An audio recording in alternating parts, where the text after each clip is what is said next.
My name is Mariah. I'm turning 45 this summer. I live with my 92-year-old granny. Granny is both physically and mentally in great shape, living each day peacefully. I owe so much to her and my late granddad. They're the ones who raised me after all, but something happened that exploited my gratitude, and it was like a nightmare. Today, I want to share that story with you. I have an older sister named Christine, who's 3 years older than me. Christine is brilliant and skilled at everything she does. My parents had high hopes for her, enrolling her in all sorts of activities with enthusiasm. In contrast, I was always shy and never talented. My parents were noticeably distant with me. I still remember the time my parents and Christine started to act as if I didn't exist.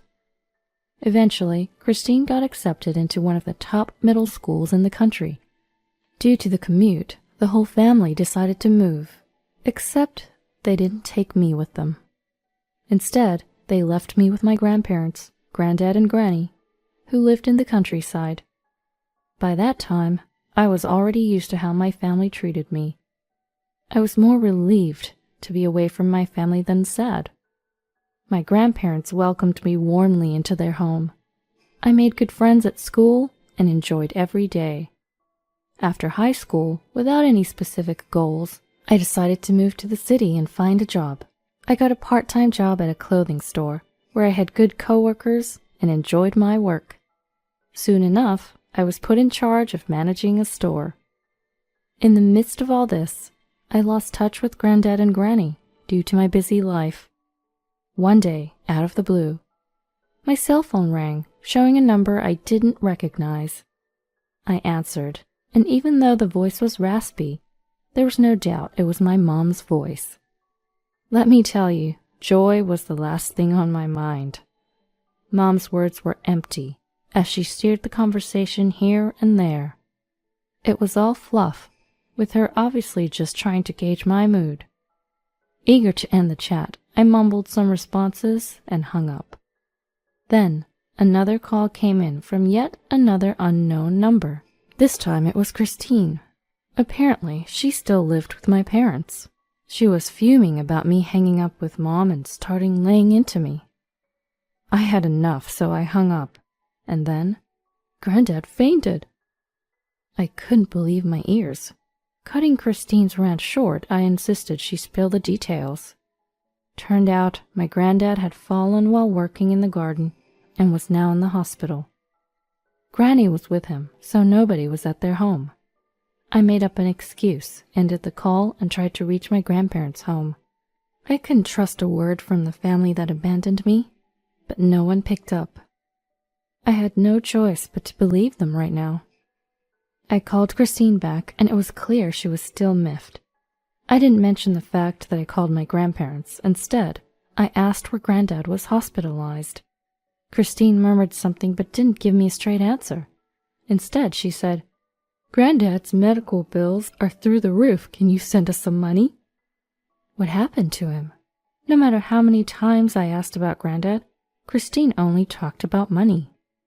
"We're the ones taking care of him. You, Mariah, haven't done anything, so you should at least contribute financially," she shouted. I'm livid, but she wasn't wrong. In the end, I promised to send them money. "You're a manager, aren't you? You can send at least $1,000, right?" Those were my dad's words. After all this time, the first conversation with me was about money. I was overwhelmed with loneliness and frustration and couldn't say a word. "We're going through a lot too, so remember that." With that piercing remark, my mom hung up. Why couldn't she just say she was sorry? Unable to control my emotions any longer, I ended the call. From then on, I started sending $1,000 each month to my family. Being a manager didn't mean I was rolling in money. Still, for the sake of my dear granddad, I worked hard to make ends meet. My salary wasn't enough, so I took up a night job. After closing my clothing store, I would rush to my part-time job. I worked in a warehouse, picking orders until the early morning, then I'd go home. I would manage a quick nap of about 2 hours, take a shower, and dash out the door. Day after day, I worked almost around the clock. I would inevitably fall ill sometimes from pushing myself too hard, but it wasn't something I could share with anyone. I convinced myself it was my burden to bear, and I shouldered it alone. I gritted my teeth and worked like crazy just to send money home. Whenever I had a spare moment, I'd call my family to check on Granddad's health. Apparently, his condition wasn't stable. Sometimes he was fine, other times he was bedridden. They still wouldn't tell me which hospital he was in. Even if I knew, I couldn't afford to go there. In the end, there was very little I could do. Then, one day after living like this, I collapsed from overwork. I blacked out at the clothing shop where I worked, and the next thing I knew, I was lying in a hospital bed. I had been unconscious for about a week. When I woke up, a young nurse looked at me with a complicated expression. When I asked why, she awkwardly looked away. The nurse had immediately contacted my family after I was admitted, but no one came to see me. The nurse seemed to pity my situation. To me, it was normal, but I guess it's unthinkable for most people. Once I felt a bit better, I was allowed to use my cell phone. When the nurse handed it to me, it was turned off. When I asked her why, she said it had died because of the numerous incoming calls. Confused, I borrowed a charger and powered up my phone. There were over 100 missed calls, all from Christine. Startled by what I'd never seen before, I called Christine back, and then, "Where's the money?" From the get-go, Christine raised her voice in anger. Christine was furious because I hadn't sent this month's money. While I was in the hospital, the day I usually would send money had passed. I immediately apologized and explained my situation. Then she snapped. "I know you're in the hospital, but you can still send money." I felt a chill run down my spine. The nurse must have told her about my condition. Christine was demanding money, fully aware of my situation. What a terrible family. I just agreed on a new date for the transfer and hung up. 4 years after I started sending money, my beloved granddad passed away. Or rather, he had already passed away. I found out about Granddad's passing through a phone call from a friend who lives in my hometown. Apparently, they found it strange that I hadn't attended the funeral and decided to give me a call. Yes, I had been kept completely in the dark about Granddad's condition. I learned about it a month after the funeral had already taken place. During that time, I was still sending money. Struggling to come to terms with my feelings, I called Christine. "I've been busy with my wedding, so I couldn't get in touch." Really? That's her excuse? I wanted to lash out at Christine right then and there, but I felt all the strength drain from my body, and I collapsed onto the floor. Half of me was devastated by Christine's attitude. The other half felt relieved that the money transfer was over. I no longer wanted to talk to Christine and was about to hang up the phone. That's when she casually said, "By the way, Grandma fainted." At this point, my anger exploded. "Stop lying!"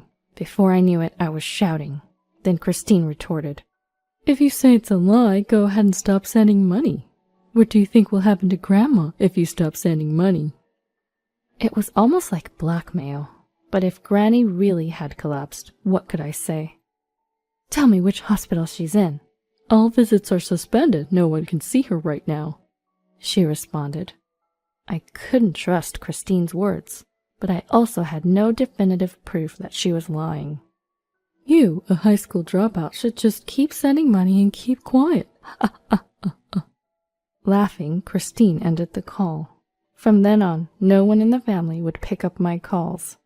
But on the scheduled remittance day, Christine always called to say, "Send the money quickly." Before I realized it, 20 years had passed since I started sending money. I am now over 40, completely missing my marriageable years. For 2 decades, my life had been nothing but earning money. I've collapsed multiple times, forced myself back up, and sprinted through days in a daze, All the sacrifices were because I wanted Granny to get well. But I've hit my limit. That day, I took a break from my night shift. Returning home from the shop, I crumpled onto the living room floor. Just when I thought I'd drift into deep sleep, the doorbell rang. I felt like staying in bed, drained from exhaustion. But I couldn't inconvenience the delivery person. Dragging my weary body, I managed to get to the front door to receive the package.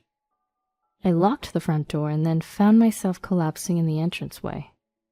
How long was I out? I woke up lying there in the entryway.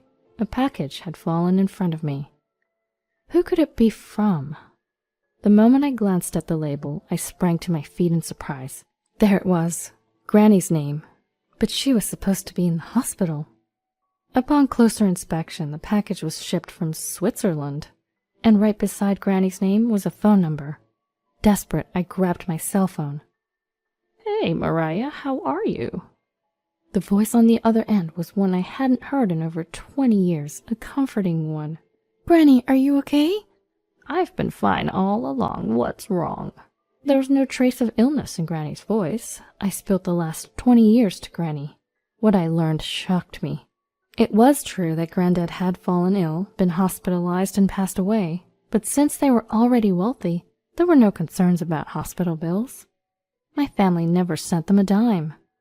Granny told me more about my family as I listened in disbelief. Christine, who was treated as a golden child, failed to secure a job after graduating college. Since then, she bounced from part-time job to part-time job, supported by my parents. They'd spoiled her so much, they couldn't even control her anymore. They now had their eyes set on Granddad's inheritance. Sensing this, Granddad transferred all his assets to Granny while he was still alive. After Granddad passed, Granny moved to Switzerland to visit some friends. It was to prevent a family feud over the inheritance. I had been swindled by my family for 20 years. Upon hearing my story, Granny was furious on my behalf. She promised she would help me. A few days later, I got a call from Christine. "Hey, where's the money?"